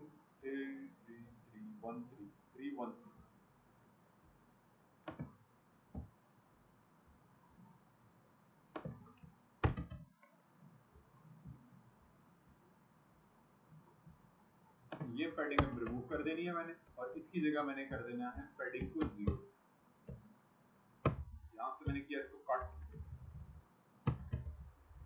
और मैंने इसे किया पेस्ट, कॉपी किया, एंड देन इस वाली पैडिंग को मैंने किया कॉपी। तो मैंने चेंज करनी है वैल्यू, और मैंने यहाँ पे रख दी, इसमें से जाके मैंने इस वैल्यू को भी 0 कर दिया, जैसे मैंने कंटेनर के लिए किया था, इसी तरह से इनर कंटेंट के लिए भी मैंने 0 कर दिया। जैसे मैंने रिमूव की पैडिंग, मेरा इशू जो है वो अपडेट हो गया, रिजॉल्व हो गया फॉर द फोन। अब मेरे पास तमाम जो स्ट्रक्चर है मेरा अलाइन हो गया। अब मैं उससे अपडेट कर सकता हूँ, स्पेसिंग ऐड कर सकता हूँ from the left and right, x axis spacing add कर सकता हूँ। वो मुझे करने के लिए कंटेनर के अंदर ही, या मिसाल के तौर पर मैं कहता हूँ जी सेक्शन, इसमें भी ऐड कर सकता हूँ मैं, जहाँ पे मैंने पैडिंग ऐड की हुई है। मैं क्या करता हूँ, स्पेसिफिकली भी टारगेट कर लेता हूँ कंटेनर को। कंटेनर को टारगेट करने के लिए जहाँ मैंने वैल्यू दी थी ना 0, वहाँ पे मैं ऐड कर देता हूँ from the x axis it will be 1 rem। जी अस्सलाम वालेकुम सर, कैसे हैं आप? खैरियत से? आपकी क्लास नहीं हो रही थी अभी यहाँ पे? नहीं, वो फैजान साहब की। और आपकी क्लास इधर तो नहीं है आपकी क्लास? ठीक है ना? बस मेरा मेरा ख्याल है वो लेक्चर है उनका यहाँ पे, फैजान साहब के स्टूडेंट्स आएंगे बैकेंड, वहाँ तो वो क्लास हो रही होती है। अमेजोन वाले जो है उनकी क्लास पिछली दफ़ा चली थी 8 बजे तक जी, वो क्लास हो रही होती है, आ जाएंगे उनके स्टूडेंट भी ज़्यादा, फैजान साहब इधर ही पढ़ाएंगे। That's my time has been changed. मैं मेरी क्लासेस इसलिए वो यहाँ पढ़ाएंगे। अच्छा जी, ये मैंने ऐड कर दिया, एक्सिस पैडिंग ऐड कर दिया मैंने। जैसे मैंने पैडिंग ऐड किया फ्रॉम लेफ्ट और राइट, जैसे मैंने हेडर के टैग के लिए स्पेसिंग ऐड की थी फ्रॉम लेफ्ट और राइट, पोजीशन एब्सोल्यूट के साथ, यहाँ पे मैंने पैडिंग ऐड की, इनर पैडिंग ऐड की, स्पेसिंग ऐड करने के लिए, इनर स्पेसिंग ऐड करने के लिए मैंने पैडिंग यूज की। इसका फॉन्ट साइज भी मैं रिड्यूस कर लेता हूँ, बहुत ज़्यादा बड़ा उसका जो फॉन्ट साइज है ना, उसकी रीडेबिलिटी बहुत ज़्यादा है, उसको मैंने रिड्यूस करना है, क्योंकि फोन यूज़र के लिए ये डेस्कटॉप वाला साइज है, तो मैंने चेंज करना है फॉर फोन यूज़र। और यहाँ पे जो इसकी वैल्यू आ रही है फॉर, ये देखिए फॉन्ट साइज ये मैंने दिया था, तो मैंने करना है कॉपी। ये सारा मीडिया क्यूरी के अंदर हो रहेगा। मैंने कर दिया जी फॉन्ट साइज, और ये मैंने चेंज कर लिया जी 1.5। सेव करके मैं चेक करता हूँ तो ये जो लुक और फील है वो बेहतर होना शुरू हो गई है, इसकी रीडेबिलिटी इंक्रीज होना शुरू हो गई है, रीडेबिलिटी, विजिबिलिटी, रीडेबिलिटी इंक्रीज होना शुरू हो गई। यहाँ पे अब हम क्या करेंगे, लेट्स सपोज, अच्छा एक सिनेरियो मैं बताना चाह रहा हूँ। तो राइट नाउ जो हमारा ये जो ऊपर जी बच्चे आ जाए, क्लास है आपकी, आ जाए इधर आ जाए, मेरी क्लास फाइंड अप हो रही है, आप लोग बैठे तशरीफ रखें। तो यहाँ पे क्या हो रहा है, आपके टीचर आए हुए हैं, प्रधान साहब आए हुए हैं, बस कोई इधर ही क्लास होगी, ठीक, आप तशरीफ रखें, आपसे टीचर आ जाएंगे, मैं फाइंड अप स्क्रॉल करते हैं ना, तो यहाँ पे ऊपर जो आपका टैग है ना, हेडर का जो टैग है, जो कि मैंने पोजीशन एब्सोल्यूट किया हुआ है, वो क्या हो रहा है, स्क्रॉल करने के साथ ही मूव ऑन कर रहा है। मैंने ऐसे नहीं करना, मुझे ये रिक्वायरमेंट है कि डेस्कटॉप पे तो ठीक था, मतलब ठीक है, मैंने पोजीशन एब्सोल्यूट करके और सेट किया हुआ था, लेकिन मुझे क्लाइंट कह रहा है कि यार आप जब फोन के ऊपर स्क्रॉल डाउन करें ना, वेबसाइट यूजर कस्टमर, तो ये साथ में स्टक रहना चाहिए, ठीक है, इसको स्टक रहना चाहिए। तो मैं इसके लिए क्या कर सकता हूँ, मेरे पास एक फैसिलिटी अवेलेबल है विद माय CSS, और यहाँ पे जाके इसको मैं ओवरराइड करूंगा पोजीशन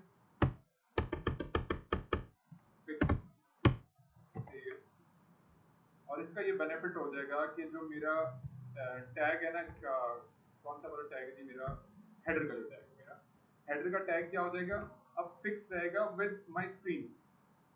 और वो किस तरह से है, जैसे मिसाल के तौर पे अगर कोई यूजर इसको स्क्रॉल डाउन करता है, तो मेरा जो लोगो है और जो मेरा मेन्यू है, दोनों चीजें स्टक रहेंगी।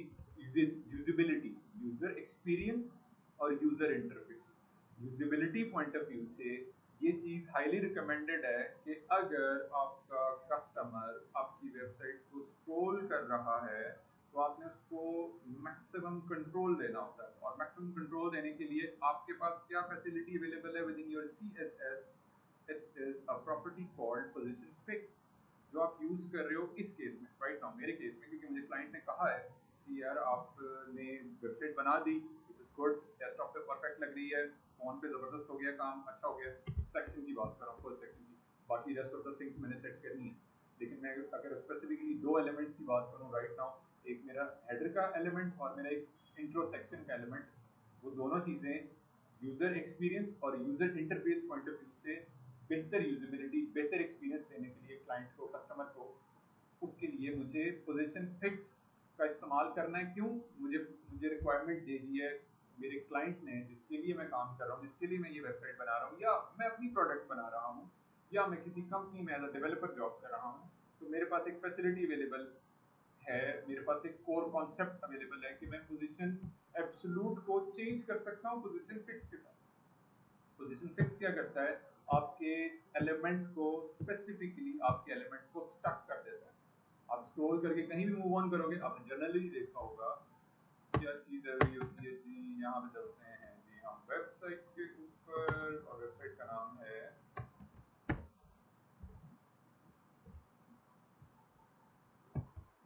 इसको मैंने ओपन कर लिया,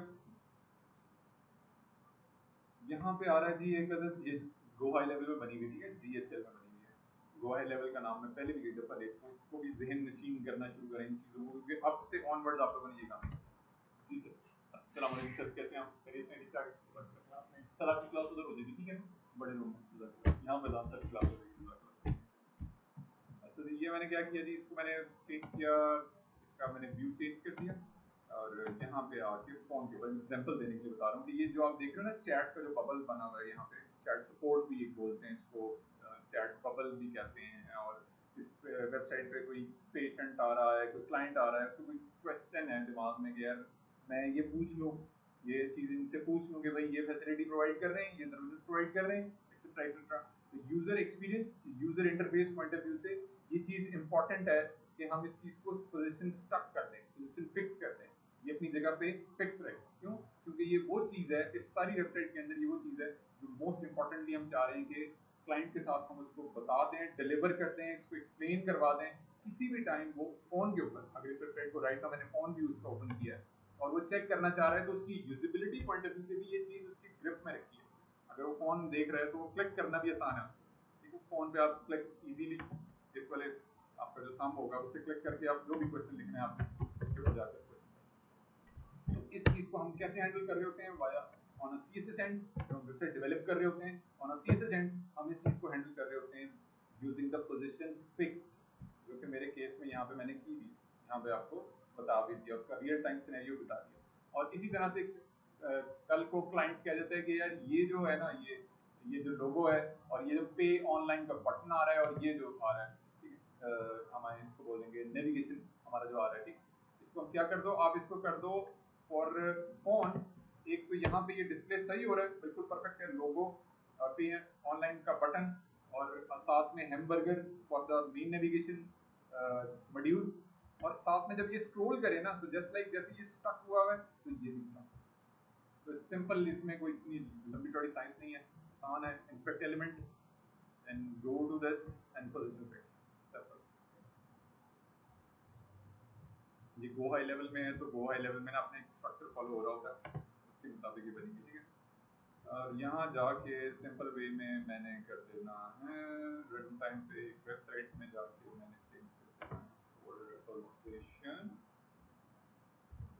फिक्स। अब जब मैंने पोजीशन फिक्स कर दिया तो मेरे पास पोजीशन फिक्स के साथ जो कॉम्बिनेशन के तौर पे आप प्रॉपर्टीज यूज कर सकते हैं। जी सर, बस 5 मिनट में हो गया, ठीक है। जैसे मैंने उसको किया चेंज कर दिया तो उसने उसको फिक्स कर दिया। एंड देन जी इंडेक्स 1, हम जी इंडेक्स इसलिए हम कर रहे होते हैं कि मैंने आपको लास्ट में बताया था जब हम लेयर्स के अंदर काम कर रहे होते हैं, डिजाइन के अंदर हमारे पास लेयर्स होती हैं, डिजाइनर के एंड पे हमारे पास सीएसएस एंड पे जी इंडेक्स के जरिए हम शफल कर रहे होते हैं, पोजीशन चेंज कर रहे होते हैं उस एलिमेंट की। जैसे राइट नाउ मैंने हेडर के एलिमेंट को टारगेट किया तो वो क्या कर रहा है, उसकी जी इंडेक्स टॉप पे कर दी। क्यों मैंने क्यों किया ऐसे, क्यों, पहले जब मैंने जी इंडेक्स नहीं किया हुआ था तो वो ओवरलैप हो रही थी, हिडन हो रही थी। उस चीज को मैंने सीएसएस एंड पे हैंडल करने के लिए जी इंडेक्स, तो मेरे पास एक यूजिबिलिटी बढ़ गई इस वेबसाइट की। किस सेंस में, पे ऑनलाइन का बटन हर वक्त अवेलेबल है, ये अवेलेबल है, यूजर एक्सपीरियंस और यूजर इंटरफेस, ये चीजें आपको इम्पोर्ट करनी है। जज़ाकल्लाह खैर, थैंक यू। आपकी जॉब ठीक चल रही है बच्चे, कंटिन्यू कर रहे हो या छोड़ दी? यस।